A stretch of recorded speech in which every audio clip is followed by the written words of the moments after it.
जय श्री कृष्णा। आइए सुनते हैं पितृपक्ष में गरुड़ पुराण का दूसरा अध्याय। मरणासन व्यक्ति के लिए कल्याणकारी कर्म।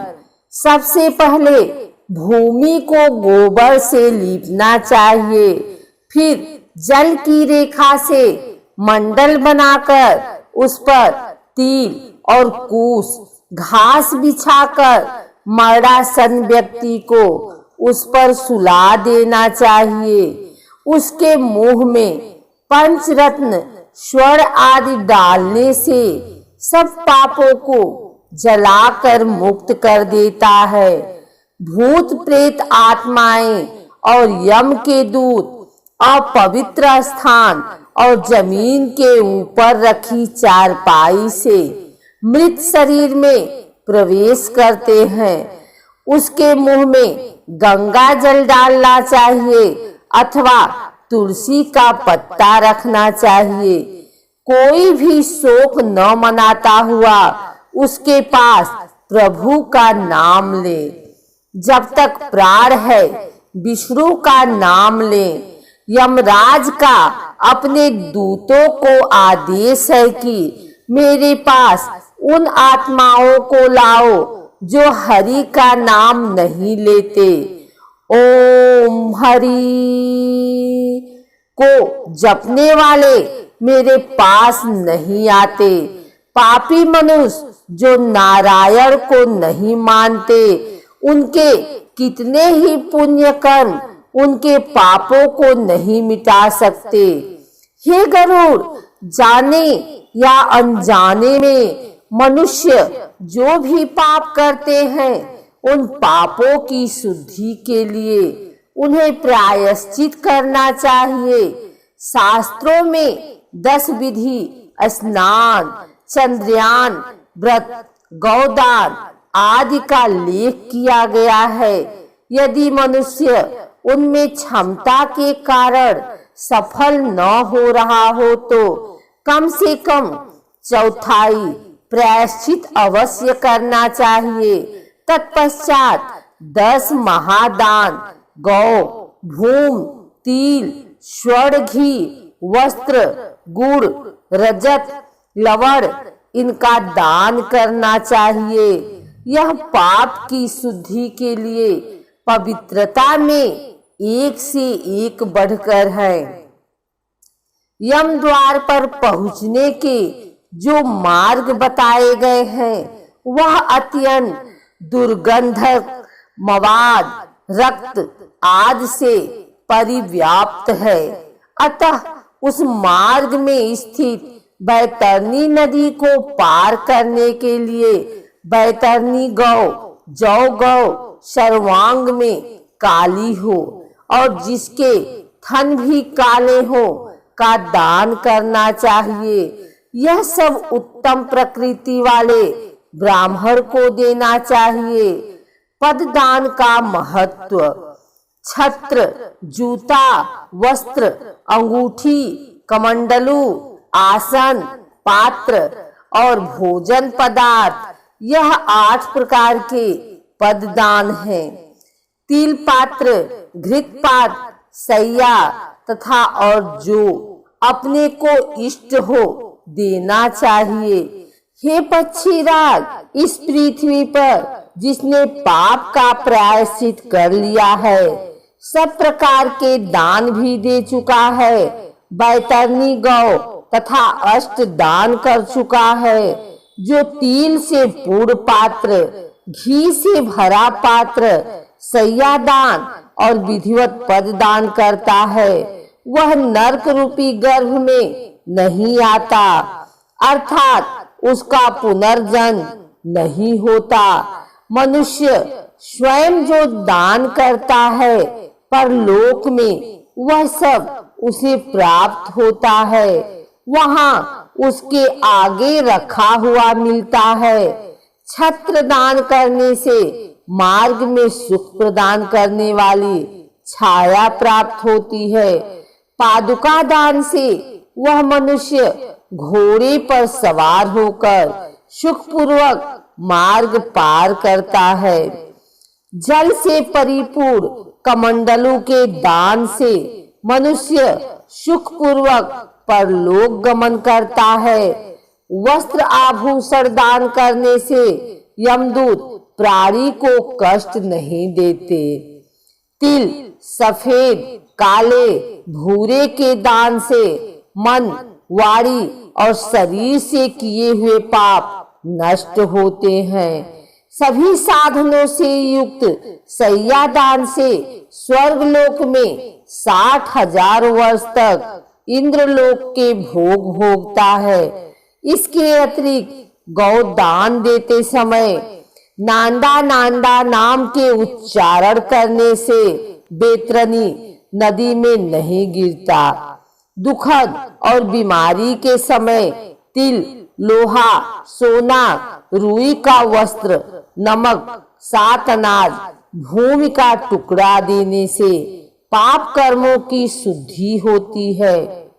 लोहा दान करने से यम की नगरी में नहीं जाता।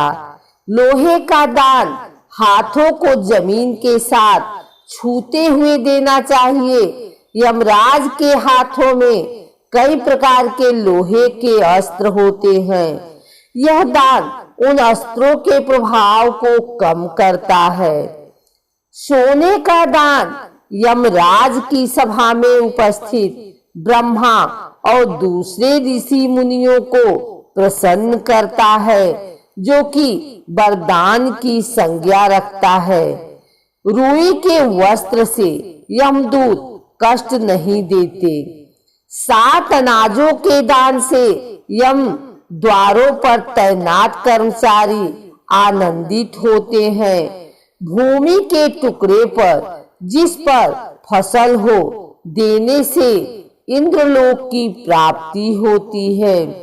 पूरे होश में रहते हुए एक गौ का दान बीमार अवस्था में 100 और मरणासन के समय 1000 गौ दान करने के बराबर है।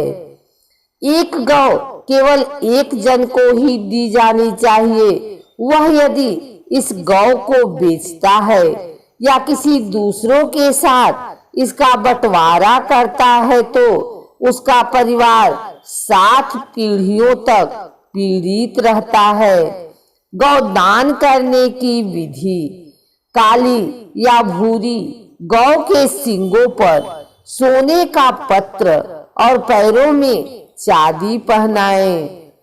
इसका दूध पीतल के बर्तन में निकालें। गौ के ऊपर काले कपड़े का 2 साला डालें। दूध वाले बर्तन को ढककर रुई के ऊपर रखें। इसके पास यमराज की एक सोने की मूर्ति, एक लोहे का टुकड़ा, पीतल के बर्तन में घी, यह सब गौ के ऊपर रखें। गन्ने की पौड़ियों से रेशम की डोर से बंधा एक फट्टा बनाकर धरती में एक गड्ढा बनाकर पानी से भरे और फट्टा को इसमें रखें। गौ की पूंछ पकड़कर पैर फट्टा पर रखकर ब्राह्मण को दान दक्षिणा नमस्कार करके मंत्र का उच्चारण करते हुए भगवान विष्णु से नम्र प्रार्थना करें कि हे प्रभु, आप सब प्राणियों के दाता, रक्षक और कल्याणकारी हैं। आपके चरणों में यह उपहार भेंट करता हुआ बैतरणी नदी को नमस्कार करता हूँ। हे गौ माता, आप देवी शक्ति के रूप में मेरे पापों का खंडन करें। फिर हाथ जोड़े हुए यमराज को गौ की प्रतिमा में देखते हुए इन सब के गिर्द एक चक्कर लगाकर ब्राह्मण को दान में दें। गौ दान के लिए शुभ समय, स्थान: सभी नहाने वाले पवित्र स्थल, ब्राह्मणों के निवास स्थान, सूर्य चंद्र ग्रहण, नए चाँद वाले, थोड़ी संपत्ति, धन अपने हाथों से दान में दे दी हुई, का प्रभाव सदा ही रहता है।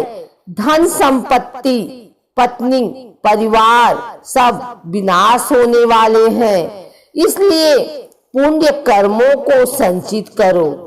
पुण्य दान छोटे बड़े से मेरे को कोई फर्क नहीं पड़ता।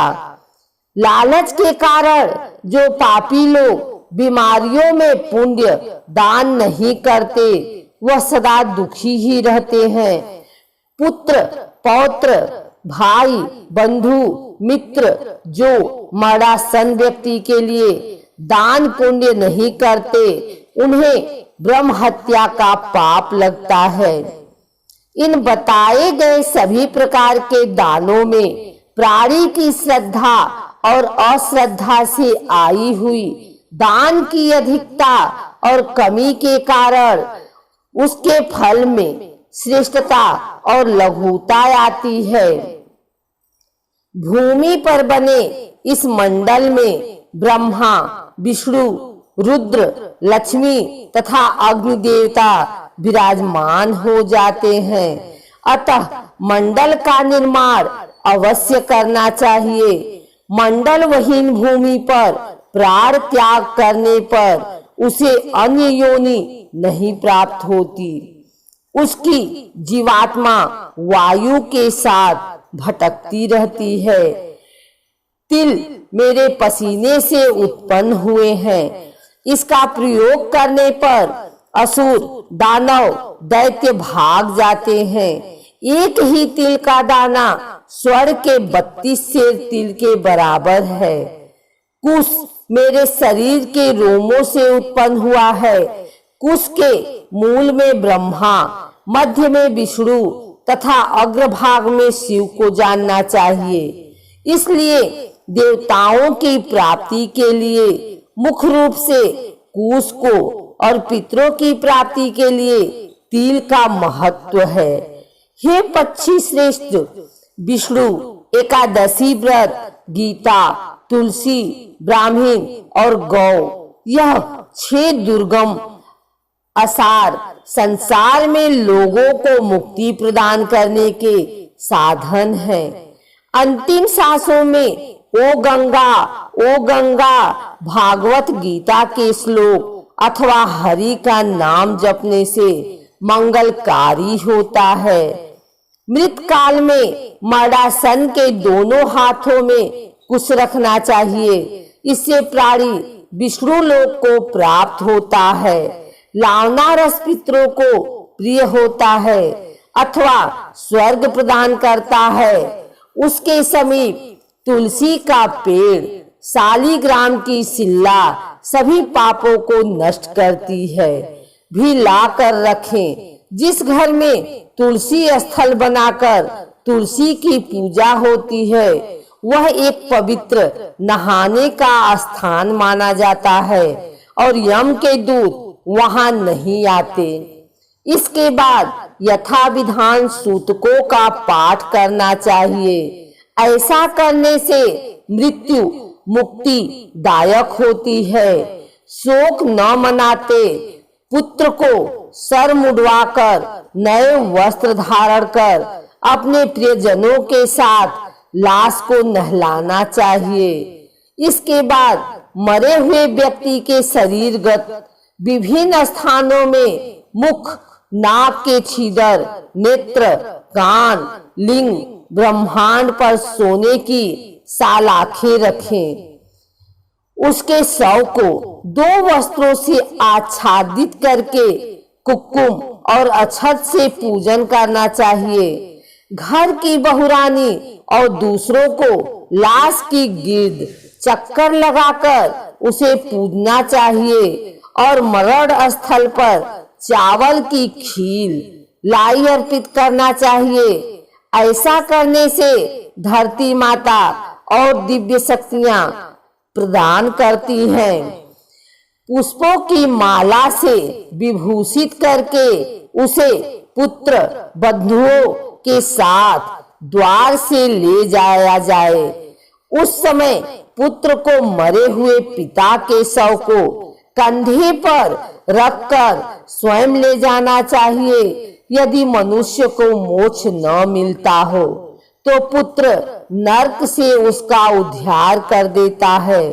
जो पुत्र लाश को कंधा देता है उसे हर कदम पर अश्वमेध यज्ञ का फल मिलता है।